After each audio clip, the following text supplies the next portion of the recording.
شروع اللہ کا نام لے کر جو بڑا مہربان نہایت رحم والا ہے۔ صاد، قسم ہے قرآن کی جو نصیحت سے پر ہے کہ تم حق پر ہو، مگر جو لوگ کافر ہیں وہ غرور اور مخالفت میں پڑے ہیں۔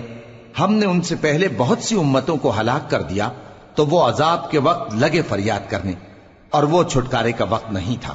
اور انہوں نے تعجب کیا کہ ان کے پاس انہی میں سے ایک خبردار کرنے والا آیا، اور کافر کہنے لگے کہ یہ تو جادوگر ہے جھوٹا، کیا اس نے اتنے معبودوں کی جگہ ایک ہی معبود قرار دے دیا؟ یہ تو بڑی عجیب بات ہے۔ اور ان میں جو معزز تھے وہ چل کھڑے ہوئے اور بولے کہ چلو اور اپنے معبودوں کی پوجا پر قائم رہو، بے شک یہ ایسی بات ہے جس میں کوئی خاص غرض ہے۔ یہ بات کسی دوسرے مذہب میں ہم نے کبھی سنی ہی نہیں، یہ تو بالکل گھڑی ہوئی بات ہے۔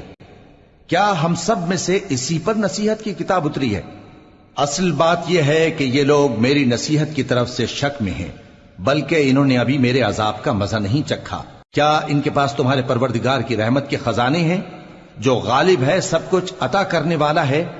یا آسمانوں اور زمین اور جو کچھ ان میں ہے ان سب پر انہی کی حکومت ہے؟ تو چاہیے کہ رسیاں تان کر آسمانوں پر چڑھ جائیں۔ یہاں شکست کھائے ہوئے گروہوں میں سے یہ بھی ایک لشکر ہے۔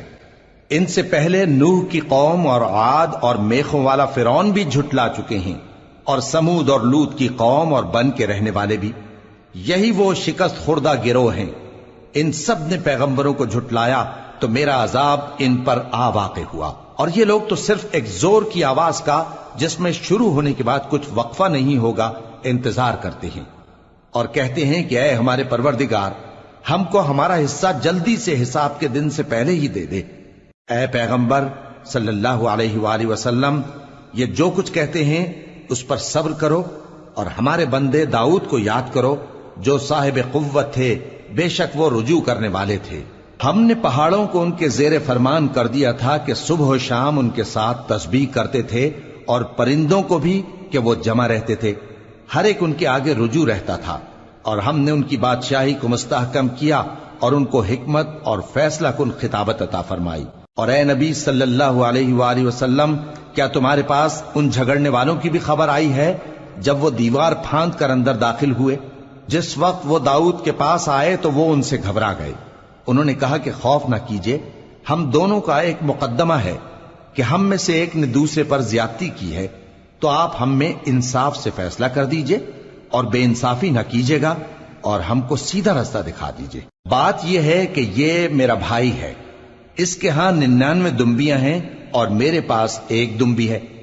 یہ کہتا ہے کہ یہ بھی میرے حوالے کر دے، اور گفتگو میں مجھ پر حاوی ہو رہا ہے۔ انہوں نے کہا کہ یہ جو تیری دمبی مانگتا ہے کہ اپنی دمبیوں میں ملا لے، بے شک تجھ پر ظلم کرتا ہے، اور اکثر شریک ایک دوسرے پر زیادتی ہی کیا کرتے ہیں۔ ہاں، جو ایمان لائے اور عمل نیک کرتے رہے، اور ایسے لوگ بہت کم ہیں۔ اور داؤد نے خیال کیا کہ اس واقعے سے ہم نے ان کو آزمایا ہے، تو انہوں نے اپنے پروردگار سے مغفرت مانگی اور جھک کر سجدے میں گر پڑے اور اللہ کی طرف رجوع کیا، تو ہم نے ان کو بخش دیا، اور بے شک ان کے لیے ہمارے ہاں قرب اور عمدہ مقام ہے۔ اے داؤد، ہم نے تم کو زمین میں خلیفہ بنایا ہے، تو لوگوں میں انصاف کے فیصلے کیا کرو، اور خواہش کی پیروی نہ کرنا کہ وہ تمہیں اللہ کے رستے سے بھٹکا دے گی۔ جو لوگ اللہ کے رستے سے بھٹکتے ہیں ان کے لیے سخت عذاب ہے، اس لیے کہ انہوں نے حساب کے دن کو بھلا دیا۔ اور ہم نے آسمان اور زمین کو اور جو کائنات ان میں ہے اس کو بے مقصد نہیں پیدا کیا، یہ ان کا گمان ہے جو کافر ہیں، سو کافروں کے لیے دوزخ کا عذاب ہے۔ جو لوگ ایمان لائے اور عمل نیک کرتے رہے، کیا ان کو ہم ان کی طرح کر دیں گے جو ملک میں فساد کرتے ہیں، یا پرہیزگاروں کو بدکاروں کی طرح کر دیں گے؟ یہ کتاب جو ہم نے تم پر نازل کی ہے بابرکت ہے، تاکہ لوگ اس کی آیتوں میں غور کریں اور تاکہ اہل عقل نصیحت حاصل کریں۔ اور ہم نے داؤد کو سلیمان عطا کیے، بہت خوب بندے تھے، اور وہ اللہ کی طرف بہت رجوع کرنے والے تھے۔ جب ان کے سامنے شام کو اصیل گھوڑے پیش کیے گئے تو کہنے لگے کہ میں نے اپنے پروردگار کی یاد سے غافل ہو کر مال کی محبت اختیار کی، یہاں تک کہ آفتاب پردے میں چھپ گیا۔ بولے کہ ان کو میرے پاس واپس لاؤ۔ پھر ان کی ٹانگوں اور گردنوں پر ہاتھ پھیرنے لگے، اور ہم نے سلیمان کی آزمائش کی اور ان کے تخت پر ایک دھڑ سا ڈال دیا۔ پھر انہوں نے اللہ کی طرف رجوع کیا اور دعا کی کہ اے پروردگار مجھے معاف فرما اور مجھ کو ایسی بادشاہی عطا فرما کہ میرے بعد کسی کو شایع نہ ہو، بے شک تو سب کچھ عطا فرمانے والا ہے۔ پھر ہم نے ہوا کو ان کے زیر فرمان کر دیا کہ جہاں وہ پہنچنا چاہتے ان کے حکم سے نرم نرم چلنے لگتی، اور جنوں کو بھی ان کے زیر فرمان کیا۔ یہ سب عمارتیں بنانے والے اور غوطہ مارنے والے تھے، اور کچھ دوسروں کو بھی جو زنجیروں میں جکڑے ہوئے تھے۔ ہم نے کہا یہ ہماری بخشش ہے، چاہو تو احسان کرو یا رکھ چھوڑو، تم سے کچھ حساب نہیں ہے، اور بے شک ان کے لیے ہمارے ہاں قرب اور عمدہ ٹھکانہ ہے۔ اور ہمارے بندے ایوب کو یاد کرو جب انہوں نے اپنے رب کو پکارا اور کہا کہ شیطان نے مجھ کو ایذا اور تکلیف دے رکھی ہے۔ ہم نے کہا کہ زمین پر لات مارو، دیکھو یہ چشمہ نکل آیا، نہانے کو ٹھنڈا پانی اور پینے کو بھی، اور ہم نے ان کو اہل و عیال اور ان کے ساتھ اتنے ہی اور بخشے۔ یہ ہماری طرف سے رحمت اور عقل والوں کے لیے نصیحت تھی۔ اور ہم نے کہا اپنے ہاتھ میں تنکوں کا ایک مٹھا لو، پھر اس سے مار لو اور قسم نہ توڑو، بے شک ہم نے ان کو ثابت قدم پایا، بہت خوب بندے تھے، بے شک وہ بہت رجوع کرنے والے تھے۔ اور ہمارے بندوں ابراہیم اور اسحاق اور یعقوب کو یاد کرو جو قوت والے اور صاحب نظر تھے۔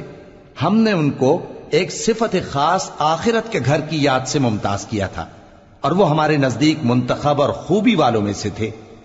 اور اسماعیل اور الیسع اور ذوالکفل کو یاد کرو، اور یہ سب بھی خوبی والوں میں سے تھے۔ یہ نصیحت ہے اور پرہیزگاروں کے لیے تو عمدہ ٹھکانہ ہے، ہمیشہ رہنے کے باغ جن کے دروازے ان کے لیے کھلے ہوں گے، ان میں تکیے لگائے بیٹھے ہوں گے، اور کھانے پینے کے لیے بہت سے میوے اور مشروبات منگاتے رہیں گے، اور ان کے پاس نیچی نگاہ رکھنے والی اور ہم عمر حوریں ہوں گی۔ یہ وہ چیزیں ہیں جن کا حساب کے دن کے لیے تم سے وعدہ کیا جاتا تھا، یہ ہمارا رزق ہے جو کبھی ختم نہیں ہوگا۔ یہ نعمتیں تو فرمانبرداروں کے لیے ہیں، اور سرکشوں کے لیے برا ٹھکانہ ہے، یعنی دوزخ جس میں وہ داخل ہوں گے، اور وہ بری آرامگاہ ہے۔ یہ کھولتا ہوا گرم پانی اور پیپ ہے، اب اس کے مزے چکھیں، اور اسی طرح کے اور بہت سے عذاب ہوں گے۔ یہ ایک فوج ہے جو تمہارے ساتھ گھستی چلی آ رہی ہے، ان کو خوشامدید نہ کہا جائے۔ یہ دوزخ میں جانے والے ہیں، کہیں گے بلکہ تمہیں کو خوشامدید نہ کہا جائے، تمہیں تو یہ بلا ہمارے سامنے لائے ہو، سو یہ برا ٹھکانہ ہے۔ وہ کہیں گے اے پروردگار جو اس کو ہمارے سامنے لایا ہے اس کو دوزخ میں دگنا عذاب دے، اور کہیں گے کیا سبب ہے کہ یہاں ہم ان لوگوں کو نہیں دیکھتے جن کو ہم بروں میں شمار کرتے تھے؟ کیا ہم نے ان سے ٹھٹھا کیا ہے یا ہماری آنکھیں ان کی طرف سے پھر گئی ہیں؟ بے شک یہ اہل دوزخ کا جھگڑنا برحق ہے۔ کہہ دو کہ میں تو صرف خبردار کرنے والا ہوں، اور اللہ اکیلے اور غالب کے سوا کوئی معبود نہیں۔ جو آسمانوں اور زمین اور جو مخلوق ان میں ہے سب کا مالک ہے، غالب ہے، بخشنے والا۔ کہہ دو کہ یہ ایک بڑی ہولناک چیز کی خبر ہے جس کو تم دھیان میں نہیں لاتے۔ مجھ کو اوپر کی مجلس والوں کا جب وہ جھگڑتے تھے کچھ بھی علم نہ تھا، میری طرف تو یہی وحی کی جاتی ہے کہ میں کھلم کھلا خبردار کرنے والا ہوں۔